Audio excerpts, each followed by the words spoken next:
사람들은 공감 능력이 뛰어난 사람을 떠올릴 때 되게 부드럽고 상처받기 쉬우며 쉽게 무너지는 존재를 상상한다. 항상 이해하려 하고 참아주며 먼저 사과하는 사람, 갈등 앞에서는 물러서고 타인의 감정을 자신의 것보다 앞에 두는 사람, 세상은 그들을 착한 사람 혹은 약한 사람이라 부른다. 그러나 칼 중, 은이 이미지 뒤에 숨겨진 진실이 전혀 다르다고 보았다. 그리고 그 진실은 많은 사람들에게 불편하고 때로는 두려울 정도로 날카롭다. 윤근 말했다. 인간의 내면에서 가장 강력한 힘은 소리 없이 축적된 감정에서 나온다고. 공감자는 감정을 폭발시키는 사람이 아니다. 오히려 감정을 저장하는 사람이다. 그들은 즉각 반응하지 않는다. 판단하지 않는다. 대신 관찰한다. 그리고 그 관찰은 표면을 넘어서 말과 행동 사이의 미세한 균열까지 파고든다. 이 조용한 관찰이 바로 공감자의 진짜 힘이다. 이 영상의 시작에서 우리는 하나의 불편한 진실과 마주하게 된다. 공감자는 약하지 않다. 공감자는 가장 늦게 그러나 가장 완벽하게 떠난다. 대부분의 사람들은 갈등이 생기면 싸우거나 도망치거나 복수하려 한다. 하지만 공감자는 다르다. 그들은 관계를 망가뜨리지 않는다. 대신 어느 순간 관계를 삭제한다. 설명 없이, 감정의 소음 없이. 그리고 그 결정은 충동이 아니라 오랜 시간 축적된 명확함에서 나온다. 윤근 이를 보이지 않는 선이라고 표현할 수 있는 개념으로 설명했다. 모든 공감자 안에는 하나의 보이지 않는 감정적 경계선이 존재한다. 그 선은 쉽게 드러나지 않는다. 웬만한 실수로는 건드려지지 않는다. 공감자는 이해하고 합리화하고 다시 기회를 준다. 여러 번, 스스로를 의심하면서까지. 그러나 그 선을 넘는 순간이 있다. 그 선을 넘는 행위는 분노를 불러오지 않는다. 울음을 터뜨리게 하지도 않는다. 오히려 아주 차분한 변화가 일어난다.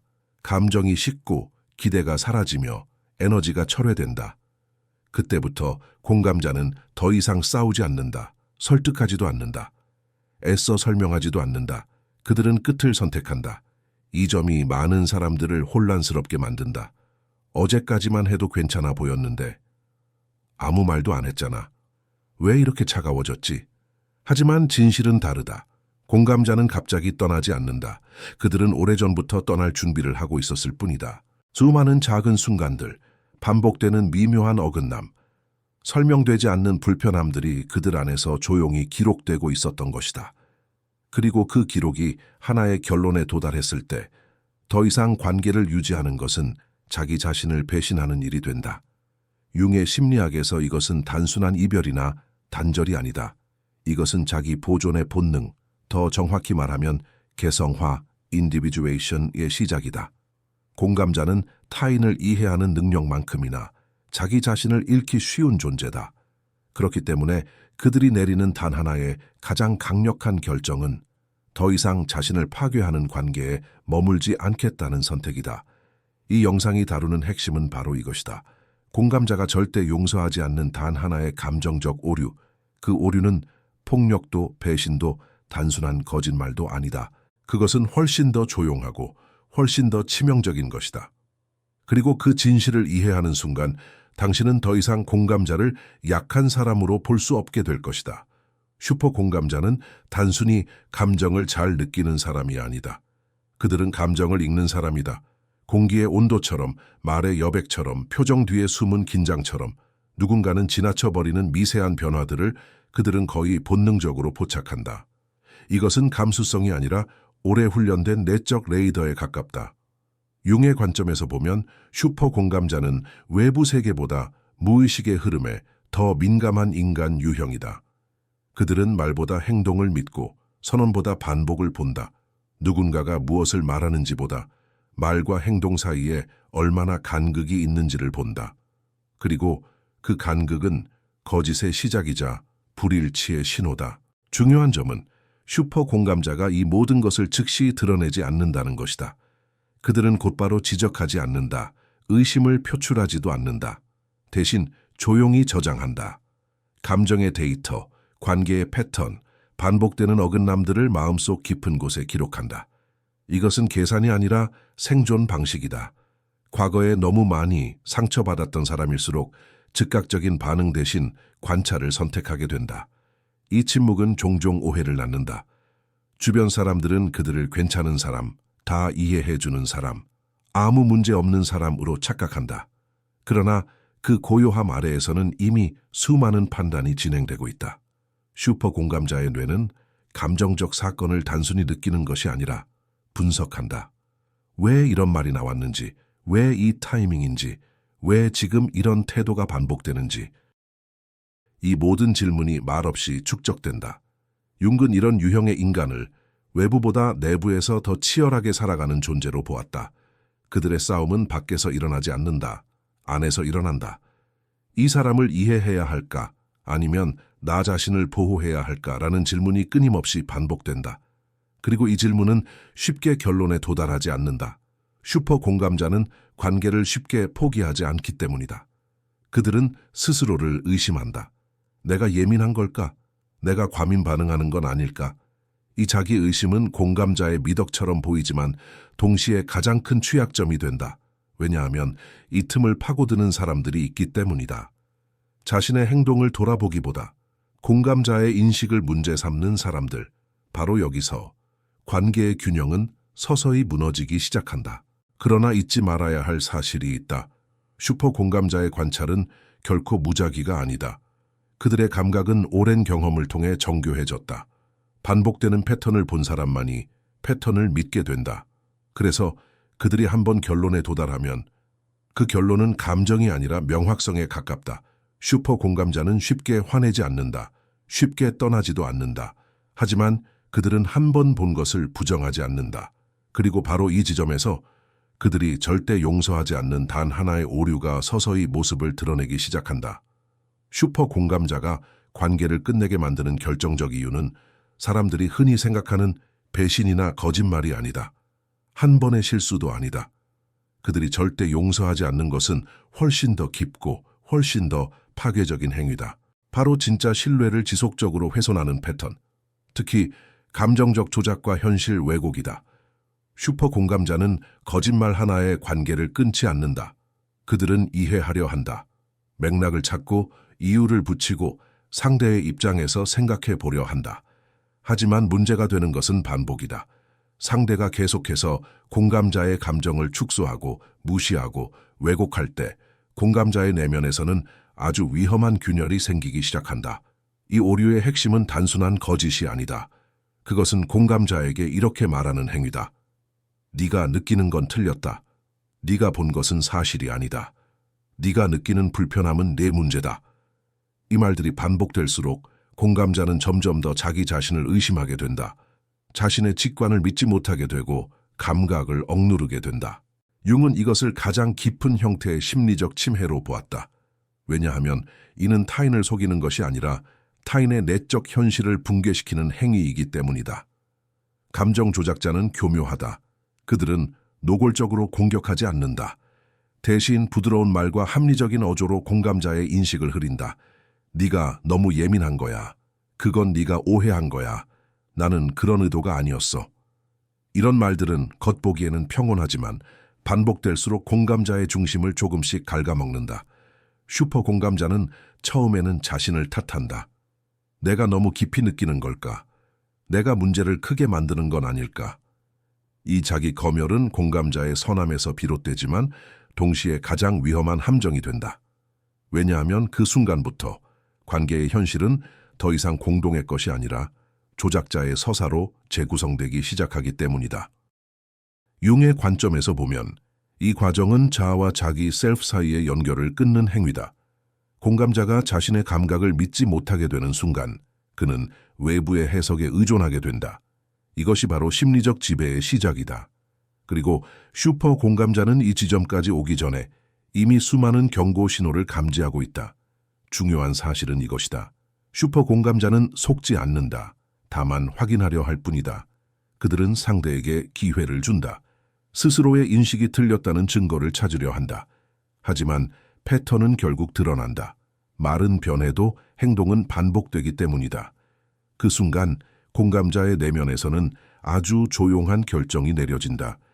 분노도 울음도 없다. 다만 하나의 명확한 인식이 생긴다. 이 사람과 함께 있으면 나는 나 자신을 잃게 된다. 그리고 이것이 바로 슈퍼 공감자가 절대 용서하지 않는 단 하나의 감정적 오류다. 그것은 상처가 아니라 현실을 파괴하는 행위다. 가스라이팅은 폭력이 아니다. 적어도 겉으로는 그렇다. 소리를 지르지도 않고 손을 대지도 않으며 명확한 공격을 하지도 않는다. 그래서 더 위험하다. 그것은 상대의 현실을 조금씩 흐리게 만드는 심리적 침식이다. 그리고 슈퍼 공감자에게 이것은 가장 치명적인 공격 방식이 된다. 가스라이팅은 대개 아주 선한 얼굴로 시작된다. 조작자는 도움을 요청하는 사람처럼 보인다. 상처받은 듯 말하고 이해받고 싶어 하며 자신의 약함을 드러낸다. 슈퍼 공감자는 그 신호에 반응한다. 보호하려 하고 지지하려 하며 진심으로 곁에 서준다. 이때 관계는 이미 비대칭으로 기울기 시작한다. 시간이 지나면서 공감자는 미묘한 불일치를 감지한다. 말이 자주 바뀌고 이야기의 앞뒤가 맞지 않으며 행동과 약속 사이에 틈이 생긴다. 그러나 공감자는 즉시 의심하지 않는다. 사정이 있었겠지. 내가 너무 날카롭게 보는 걸까? 이렇게 스스로를 진정시킨다. 바로 이 순간이 가스라이팅이 본격적으로 작동하기 시작하는 지점이다. 공감자가 조심스럽게 질문을 던질 때 조작자는 현실을 비튼다. 사실을 부정하고 기억을 왜곡하며 책임을 돌린다. 그건 네가 잘못 기억하는 거야. 나는 그런 말을 한 적 없어. 왜 이렇게 부정적으로만 보니? 이 말들은 단번에 공감자를 무너뜨리지 않는다. 대신 아주 천천히 그러나 확실하게 자기 인식에 균열을 낸다. 융의 심리학에서 이것은 자아의 중심을 흔드는 행위로 설명된다. 인간은 자신의 감각과 경험을 통해 현실을 구성한다. 그런데 그 토대가 반복적으로 부정당하면 사람은 외부의 해석에 의존하게 된다. 슈퍼 공감자는 특히 이 지점에 취약하다. 왜냐하면 그들은 타인의 관점을 존중하는 데 익숙하기 때문이다. 가스라이팅의 진짜 목적은 논쟁에서 이기는 것이 아니다. 그것은 지배다. 상대가 스스로를 의심하게 만들고 자신의 직관을 내려놓게 만드는 것. 그렇게 되면 조작자는 더 이상 설득할 필요도 없다. 공감자가 대신 자신을 검열하고 스스로를 억누르기 때문이다. 이 과정에서 공감자는 내부 전쟁을 겪는다. 한쪽에서는 분명히 뭔가 잘못됐다는 신호가 울린다. 다른 한쪽에서는 그래도 이 사람을 이해해야 한다는 오래된 습관이 작동한다. 이 두 힘이 충돌할수록 공감자는 지치고 혼란스러워진다. 그리고 바로 이 지점에서 조작자는 공감자의 에너지를 가장 많이 소모시킨다. 그러나 슈퍼 공감자의 감각은 완전히 사라지지 않는다. 아무리 왜곡되어도 반복되는 패턴은 무의식의 흔적을 남긴다. 말과 행동이 계속 어긋나고 설명이 계속 바뀌며 책임이 늘 외부로 향할 때 공감자의 내면에서는 하나의 진실이 서서히 떠오른다. 그 진실은 이렇게 말한다. 이 관계는 나를 성장시키지 않는다. 이 관계는 나를 흐리게 만든다. 그리고 이 깨달음은 다음 단계를 부른다. 공감자가 더 이상 피해자로 머무르지 않는 순간 그들의 그림자가 깨어나기 시작한다. 공감자의 그림자는 오랫동안 억눌려 있다. 차가움, 단호함, 자기보호, 거리두기 같은 특성들은 이기적이다. 사랑이 없다는 이유로 내면 깊숙이 밀려난다. 공감자는 누군가를 다치게 하지 않기 위해 자신의 힘을 스스로 봉인해온 사람들이다. 그들은 이해를 선택했고 인내를 미덕으로 삼았으며 자신보다 타인을 먼저 고려하는 법을 배워왔다. 그러나 반복되는 상처 앞에서 억눌린 것은 사라지지 않는다. 그것은 쌓인다. 그리고 어느 순간 더 이상 무시할 수 없는 형태로 떠오른다. 융기 말한 그림자의 각성은 폭발이 아니다. 분노의 분출도 복수의 충동도 아니다. 그것은 오히려 차분한 명료함으로 나타난다. 공감자는 어느 날 문득 깨닫는다. 나는 충분히 설명했다. 나는 충분히 기다렸다. 나는 충분히 이해했다. 이 깨달음에는 감정의 소음이 없다. 울부짖음도 원망도 없다. 대신 아주 조용한 결론이 내려진다. 더 이상 나를 지키지 않는 친절은 미덕이 아니라 자기 파괴라는 결론이다. 이 순간 공감자의 그림자는 공격적으로 튀어나오지 않는다. 대신 중심으로 돌아온다. 융의 관점에서 그림자는 악이 아니다. 그것은 자기 보존의 힘이다. 공감자가 그림자를 통합하기 전에는 사랑이 항상 자기 희생으로 흐른다. 하지만 그림자가 깨어난 이후의 사랑은 다르다. 그것은 조건 없는 헌신이 아니라 경계가 있는 연결이 된다. 이 전환점에서 공감자는 더 이상 설득하지 않는다. 상대를 바꾸려 하지도 않는다. 설명을 반복하지도 않는다.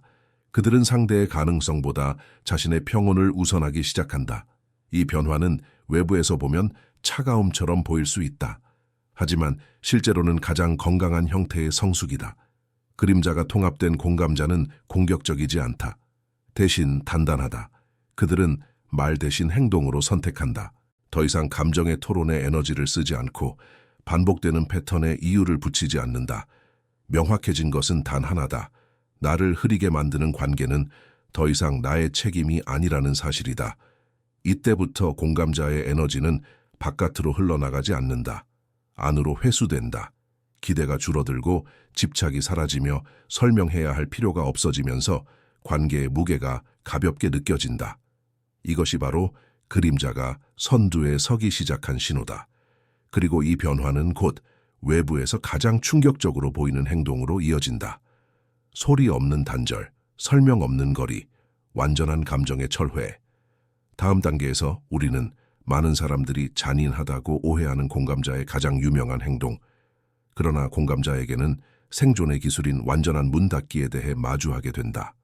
공감자의 그림자는 오랫동안 억눌려 있다.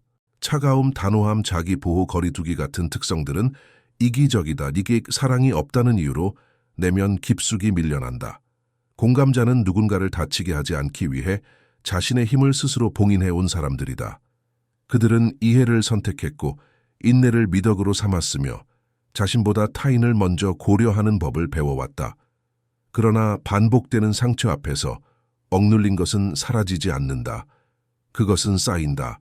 그리고 어느 순간 더 이상 무시할 수 없는 형태로 떠오른다. 윤기 말한 그림자의 각성은 폭발이 아니다. 분노의 분출도 복수의 충동도 아니다. 그것은 오히려 차분한 명료함으로 나타난다. 공감자는 어느 날 문득 깨닫는다. 나는 충분히 설명했다. 나는 충분히 기다렸다. 나는 충분히 이해했다. 이 깨달음에는 감정의 소음이 없다. 울부짖음도 원망도 없다. 대신 아주 조용한 결론이 내려진다. 더 이상 나를 지키지 않는 친절은 미덕이 아니라 자기 파괴라는 결론이다. 이 순간 공감자의 그림자는 공격적으로 튀어나오지 않는다. 대신 중심으로 돌아온다. 융의 관점에서 그림자는 악이 아니다. 그것은 자기 보존의 힘이다. 공감자가 그림자를 통합하기 전에는 사랑이 항상 자기 희생으로 흐른다. 하지만 그림자가 깨어난 이후의 사랑은 다르다. 그것은 조건 없는 헌신이 아니라 경계가 있는 연결이 된다. 이 전환점에서 공감자는 더 이상 설득하지 않는다. 상대를 바꾸려 하지도 않는다. 설명을 반복하지도 않는다. 그들은 상대의 가능성보다 자신의 평온을 우선하기 시작한다. 이 변화는 외부에서 보면 차가움처럼 보일 수 있다. 하지만 실제로는 가장 건강한 형태의 성숙이다. 그림자가 통합된 공감자는 공격적이지 않다. 대신 단단하다. 그들은 말 대신 행동으로 선택한다. 더 이상 감정의 토론에 에너지를 쓰지 않고 반복되는 패턴에 이유를 붙이지 않는다. 명확해진 것은 단 하나다. 나를 흐리게 만드는 관계는 더 이상 나의 책임이 아니라는 사실이다. 이때부터 공감자의 에너지는 바깥으로 흘러나가지 않는다. 안으로 회수된다. 기대가 줄어들고 집착이 사라지며 설명해야 할 필요가 없어지면서 관계의 무게가 가볍게 느껴진다. 이것이 바로 그림자가 선두에 서기 시작한 신호다. 그리고 이 변화는 곧 외부에서 가장 충격적으로 보이는 행동으로 이어진다. 소리 없는 단절, 설명 없는 거리, 완전한 감정의 철회. 다음 단계에서 우리는 많은 사람들이 잔인하다고 오해하는 공감자의 가장 유명한 행동, 그러나 공감자에게는 생존의 기술인 완전한 문 닫기에 대해 마주하게 된다. 슈퍼 공감자가 한 번 관계에서 물러난 뒤 다시 돌아오지 않는 이유는 고집이나 자존심 때문이 아니다. 그것은 감정의 문제가 아니라 인식의 문제이기 때문이다. 융의 말처럼 한 번 실체를 본 사람은 다시 눈을 감을 수 없다. 공감자는 더 이상 가능성을 보고 관계를 유지하지 않는다. 그들은 현실 그 자체를 본다. 이 단계에서 공감자는 상대를 악마화하지 않는다. 미워하지도 않는다. 대신 상대를 있는 그대로 본다. 변명 없는 모습, 포장되지 않은 태도, 반복되어 온 패턴. 그 모습은 충격이 아니라 확인할에 가깝다. 이미 오래전부터 감지하고 있었던 신호들이 하나의 그림으로 완성되는 순간이다. 그래서 돌아가는 것은 단순한 선택이 아니다. 그것은 자기 자신을 배신하는 행위인가 된다. 다시 관계를 붙잡는다는 것은 이미 본 진실을 부정하고 다시 예전의 혼란 속으로 들어가는 것을 의미한다. 공감자는 이 모순을 견딜 수 없다. 그들은 타인을 속이는 것보다 자기 자신을 속이는 것을 더 견디지 못한다. 이 지점에서 많은 사람들이 묻는다. 조금 더 이해해 줄 수는 없었을까? 사람은 변할 수도 있잖아. 하지만 공감자는 이미 충분히 이해했다. 충분히 기다렸고 충분히 기회를 주었다. 그들이 떠난 이유는 변화의 가능성이 없어서가 아니라 변화를 약속하는 말과 변하지 않는 행동의 간극을 너무 많이 보았기 때문이다. 그 간극은 더 이상 희망이 아니라 경고가 된다. 융의 심리학에서 이것은 개성화의 중요한 단계다. 타인을 구원하려는 충동에서 벗어나 자기 삶의 주인이 되는 순간, 공감자는 이 단계에 이르러서야 비로소 깨닫는다. 누군가를 끝까지 이해하는 것보다 자기 자신을 지키는 것이 더 근본적인 책임이라는 사실을. 그래서 그들은 돌아가지 않는다. 돌아가면 다시 설명해야 하고 다시 의심받아야 하며 다시 자신의 감각을 부정해야 하기 때문이다. 공감자는 이미 한 번 그 지옥을 통과했다. 두 번째로 같은 길을 선택하지 않는다. 이것은 냉혹함이 아니다. 이것은 정신적 성숙함이다.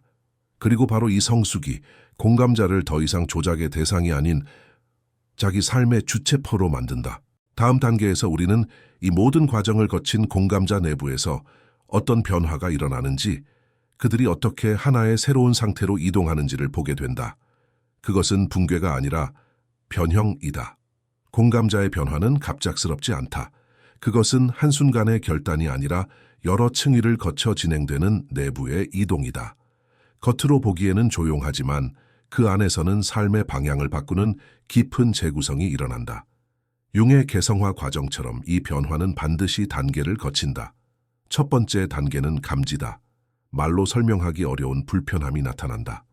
대화는 이어지지만 마음이 편안하지 않고 함께 있어도 에너지가 회복되지 않는다. 공감자는 이 신호를 무시하려 한다.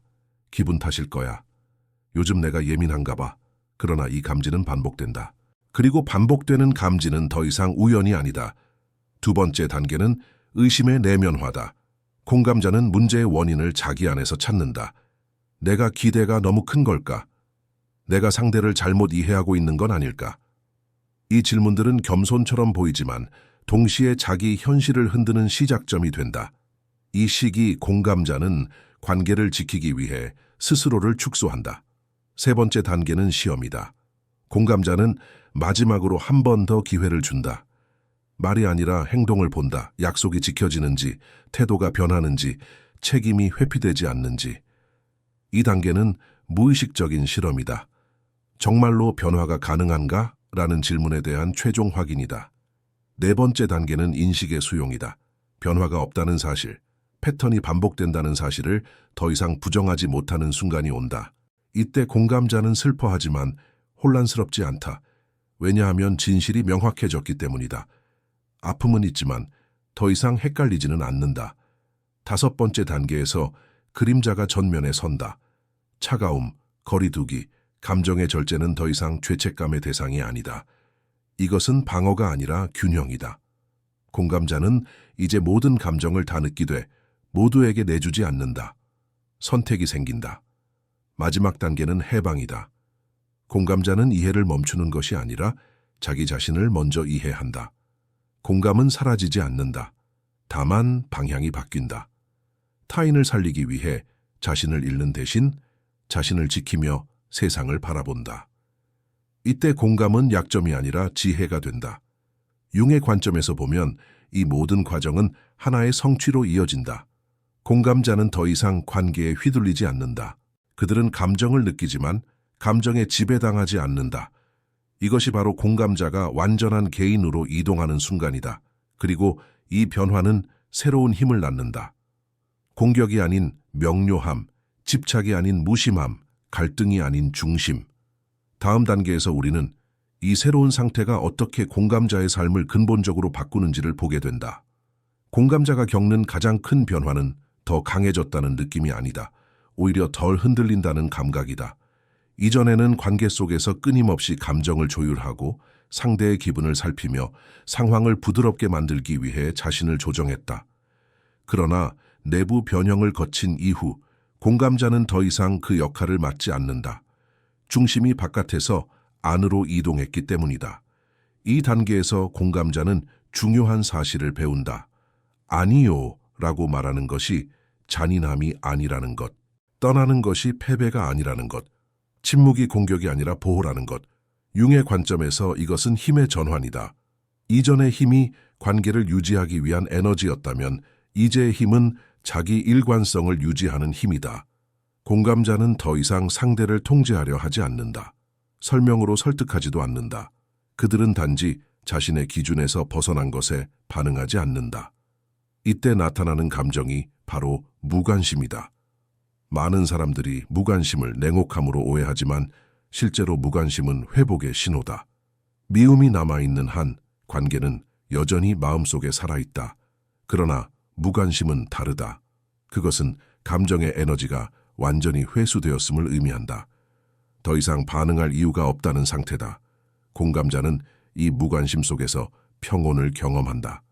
설명해야 할 의무도, 오해를 바로잡아야 할 책임도 사라진다. 관계는 끝났고 그 사실은 더 이상 논쟁의 대상이 아니다. 이때 공감자의 힘은 눈에 띄지 않지만 그 어떤 분노보다 강하다. 왜냐하면 그것은 흔들리지 않기 때문이다. 이 단계에서 공감자는 한 문장을 마음속에 새긴다. 나는 너를 잃는 것보다 나 자신을 잃지 않는 것을 선택했다. 이 선택은 상대에게 상처를 주기 위해서가 아니다. 자신을 보호하기 위해서다. 공감자는 이제 타인의 감정 변화에 자신의 가치를 연결하지 않는다. 인정받지 못해도 무너지지 않고 이해받지 못해도 스스로를 의심하지 않는다. 이것이 바로 고통이 힘으로 전환되는 순간이다. 상처는 남지만 그것이 삶의 방향을 결정하지는 않는다. 공감자는 고통을 통해 중심을 되찾았고 그 중심은 다시 쉽게 무너지지 않는다.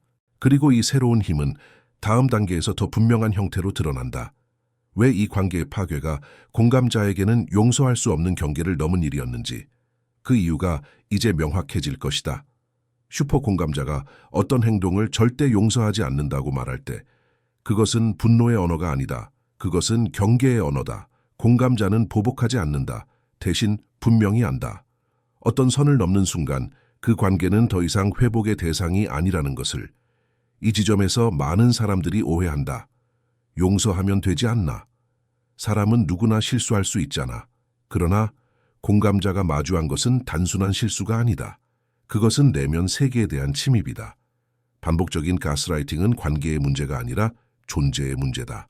누군가가 당신의 감정을 부정하고 지각을 왜곡하며 현실 감각을 흔드는 행위를 지속한다면 그 관계는 이미 신뢰를 파괴한 상태다. 융의 심리학에서 신뢰는 관계의 장식이 아니라 토대다. 신뢰가 무너지면 그 위에 어떤 감정도 세울 수 없다. 사랑도, 연민도, 이해도 모두 붕 떠버린다. 공감자는 이 사실을 본능적으로 안다. 그래서 그들은 용서를 선택하지 않는 것이 아니라 정신적 생존을 선택한다. 용서란 무엇인가? 공감자에게 용서는 아무 일도 없었던 것처럼 돌아가는 것이 아니다. 용서는 내면에서 분노를 놓아주는 행위일 수는 있다. 하지만 그것이 다시 연결해야 한다는 의미는 아니다. 공감자는 이 차이를 분명히 구분한다. 마음을 놓는 것과 관계를 복구하는 것은 전혀 다른 문제이기 때문이다. 가스라이팅은 단순히 상처를 남기지 않는다. 그것은 자기 인식의 기반을 무너뜨린다. 공감자는 이 사실을 깨닫는 순간 다시 관계로 돌아가는 것이 곧 자기 자신을 다시 지우는 일이라는 것을 안다. 그래서 그들은 선택한다. 사랑보다 정신의 온전함을. 이 선택은 차갑지 않다. 오히려 매우 성숙하다. 공감자는 상대를 벌주지 않는다. 대신 자신을 보호한다. 그리고 그 보호는 협상의 대상이 아니다. 이미 너무 많은 신호가 무시되었고 너무 많은 기회가 소진되었다는 사실을 알기 때문이다. 그래서 이것은 용서의 문제가 아니다. 이것은 존재를 지키는 문제다. 공감자는 다시 연결함으로써 잃게 될 것을 정확히 안다. 그리고 그 상실이 너무 크다는 것도 안다. 다음 단계에서 우리는 이 선택이 어떻게 힘의 구조를 완전히 뒤집는지, 그리고 공감자가 더 이상 피해자가 아닌 주체가 되는 순간을 보게 된다. 이 단계에서 관계의 권력 구조는 완전히 뒤집힌다. 과거에는 조작자가 감정의 흐름을 지배하고 있었다. 언제 다가가고 언제 거리를 두며 언제 혼란을 만들어낼지 결정하는 쪽은 늘 그들이었다. 공감자는 그 흐름에 반응하는 위치에 있었다. 이해하려 했고 맞추려 했으며 균형을 회복하려 애썼다. 그러나 도어 슬램 이후 그 구조는 무너진다. 조작자는 더 이상 공감자의 감정을 움직일 수 없다. 설명도, 변명도, 감정적 자극도 더 이상 작동하지 않는다. 공감자는 반응하지 않기 때문이다. 이때 나타나는 감정은 분노가 아니라 무감각에 가까운 평온이다. 융의 관점에서 진정한 권위는 통제에서 나오지 않는다. 그것은 자기 중심성, 즉 자기 자신과의 일치에서 나온다. 공감자는 이 단계에서 처음으로 타인의 반응과 무관하게 서 있는 법을 배운다. 인정받지 않아도 흔들리지 않고 오해받아도 자신을 설명하지 않는다. 그들은 더 이상 증명하지 않는다. 이 변화는 조작자에게 가장 큰 위협이 된다. 왜냐하면 그들이 사용해왔던 모든 도구가 무력화되기 때문이다. 죄책감도 동정도 분노도 공감자를 움직이지 못한다. 공감자는 상대를 벌주지 않는다. 그저 에너지를 주지 않는다. 그리고 에너지가 끊긴 관계는 스스로 붕괴된다. 이때 공감자는 미움을 느끼지 않는다. 오히려 공허함에 가까운 감정을 경험한다. 그것은 사랑의 반대이자 집착의 종말이다. 더 이상 상대가 내면에서 자리를 차지하지 않는 상태. 이 무관심은 차가움이 아니라 완결이다. 공감자는 이제 피해자가 아니다. 그들은 자신을 설명해야 할 위치에 있지 않고 이해받기 위해 애쓸 필요도 없다. 그들의 존재 자체가 기준이 된다. 이것이 바로 힘의 전복이다. 외부에서 오는 힘이 아니라 내부에서 확립된 힘. 다음 단계에서는 이 새로운 위치에 선 공감자 앞에 어떤 장면이 다시 펼쳐지는지를 보게 된다. 관계가 끝난 줄 알았던 그 시점 이후에 종종 반복되는 한 가지 패턴. 조작자의 귀환이다. 공감자가 완전히 물러난 뒤 많은 관계에서 놀라울 만큼 비슷한 장면이 반복된다. 끝난 줄 알았던 관계의 상대가 다시 나타나는 것이다. 이 귀환은 우연이 아니다. 그것은 조작자의 심리 구조에서 거의 필연적으로 발생하는 반응이다. 조작자는 공감자를 잃었을 때 비로소 무언가를 느낀다. 그동안 공감자는 감정의 조절자였고 이해의 완충장치였으며 혼란을 흡수해주는 존재였다. 그 에너지가 사라지자 조작자는 처음으로 자기 내면의 공허와 마주하게 된다. 그리고 그 공허는 견디기 어렵다. 그래서 돌아온다. 하지만 그 이유는 사랑이 아니다. 그것은 통제의 회복 시도다. 귀환의 방식은 거의 정해져 있다. 처음에는 변화의 약속이 나온다.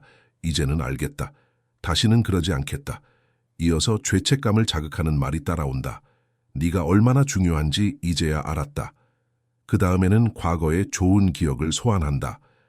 웃었던 순간, 함께했던 시간, 이미 끝난 감정의 잔해들. 융의 시각에서 이것은 무의식의 저항이다. 조작자는 자신의 패턴을 바꾸기보다 이전에 작동하던 구조를 되살리려 한다.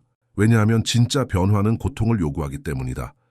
자기 책임을 인정하고 자신의 그림자를 직면하는 일은 너무 불편하다. 그래서 더 쉬운 길을 택한다. 공감자를 다시 원래 자리로 돌려놓는 것. 그러나 이 단계에서 공감자는 이미 다르다. 그들은 이 모든 신호를 감정이 아니라 구조로 인식한다. 말의 진정성보다 타이밍을 본다. 변화의 언어보다 행동의 지속성을 본다. 그리고 무엇보다 자신의 몸과 마음이 보내는 신호를 무시하지 않는다. 그래서 공감자의 반응은 짧아진다. 설명하지 않는다. 토론하지 않는다. 변명을 분석하지 않는다. 때로는 한 문장으로 끝난다. 때로는 아예 답이 없다. 이 침묵은 잔인함이 아니다. 이미 내부에서 충분한 대화가 끝났기 때문이다. 공감자는 떠나기 전에 이미 슬픔을 겪었고 애도를 마쳤다. 관계는 외부에서 끝난 것처럼 보이지만 내부에서는 훨씬 이전에 끝났다. 조작자는 이 무반응에 당황한다. 이전에는 감정으로 움직일 수 있었던 사람이 더 이상 반응하지 않기 때문이다. 이때 조작자는 종종 공감자를 비난하기 시작한다. 야, 차갑다사, 변했다. 야, 사람이 아니다. 하지만 이 비난은 마지막 시도일 뿐이다. 감정을 다시 흔들기 위한 공감자는 흔들리지 않는다. 이미 선택은 끝났고 에너지는 회수되었다. 이 장면이 반복될수록 공감자는 더 확신한다. 떠난 결정이 옳았다는 것을. 그리고 이 확신은 다음 단계로 이어진다. 감정의 전쟁이 완전히 끝난 이후에 찾아오는 깊은 평온이다. 모든 소음이 사라진 뒤에야 공감자는 자신이 어디에 도달했는지를 깨닫는다. 더 이상 설명하지 않아도 되고 방어하지 않아도 되며 오해를 바로잡으려 애쓰지 않아도 되는 상태. 이 지점에서 공감자가 경험하는 것은 공허가 아니라 깊은 평온이다. 무관심은 냉담함이 아니다. 그것은 감정이 사라졌다는 뜻이 아니라 감정이 더 이상 통제되지 않는 위치로 이동했음을 의미한다. 과거에는 상대의 말 한마디, 태도 하나가 하루의 기분을 좌우했다. 이제는 그렇지 않다. 공감자는 자신의 중심에 머문다. 외부의 파동이 안쪽까지 도달하지 않는다. 조작자는 이 단계에서도 시도한다. 비난한다. 왜곡한다. 너는 너무 차가워졌다고 말한다. 하지만 이 말들은 더 이상 상처가 되지 않는다. 왜냐하면 공감자는 이미 알고 있기 때문이다. 차가워진 것이 아니라 제자리를 찾았다는 것을, 더 이상 타인의 감정 속에서 길을 잃지 않는다는 것을. 윤기 말한 치유는 감정을 없애는 것이 아니다. 치유란 감정이 자기 자리를 찾는 것이다. 공감자는 여전히 느낀다. 슬픔도, 연민도, 이해도 사라지지 않는다. 다만 그것들이 무분별하게 흘러나가지 않는다. 선택이 생겼기 때문이다. 이 평온 속에서 공감자는 중요한 기준을 세운다. 연결보다 평화, 설명보다 일관성, 관계보다 자기 존엄. 이 기준은 타인을 배제하기 위한 것이 아니다. 자신을 보호하기 위한 것이다. 그리고 이 보호가 가능해졌을 때 공감자는 더 이상 드라마에 끌려 들어가지 않는다. 감정의 전쟁은 끝났고 그 자리에 고요한 자율성이 남는다. 이 상태가 바로 많은 사람들이 오해하는 차가운 공감자의 실체다. 그러나 실제로 그것은 가장 건강한 형태의 공감이다. 자신을 잃지 않으면서 타인을 느낄 수 있는 상태. 이것이 바로 윤기 말한 통합의 징후다. 그리고 이 평온은 마지막 단계로 이어진다. 빛과 그림자가 더 이상 싸우지 않고 하나의 인격 안에서 공존하게 되는 순간, 공감자가 완전한 자신으로 서는 단계다. 이 단계에서 공감자의 내면에서는 더 이상 싸움이 일어나지 않는다. 빛과 그림자, 연민과 단호함, 따뜻함과 거리두기가 서로를 부정하지 않고 하나의 중심 안에서 공존한다. 이것이 바로 윤기 말한 통합의 상태다. 공감자는 더 이상 어느 한쪽을 선택하지 않는다. 그들은 전체가 된다. 과거의 공감자는 사랑을 위해 자신을 희생했다. 이해를 위해 침묵했고 관계를 위해 직관을 억눌렀다. 그러나 통합 이후의 공감자는 다르다. 그들은 느끼되 휩쓸리지 않고 이해하되 자신을 지우지 않는다. 연민은 여전히 존재하지만 경계가 함께 존재한다. 이 균형이 공감자를 성숙하게 만든다. 윤근 개성화의 완성을 자기 자신에게서 도망치지 않는 상태라고 보았다. 통합된 공감자는 더 이상 착한 역할에 숨어 있지 않다.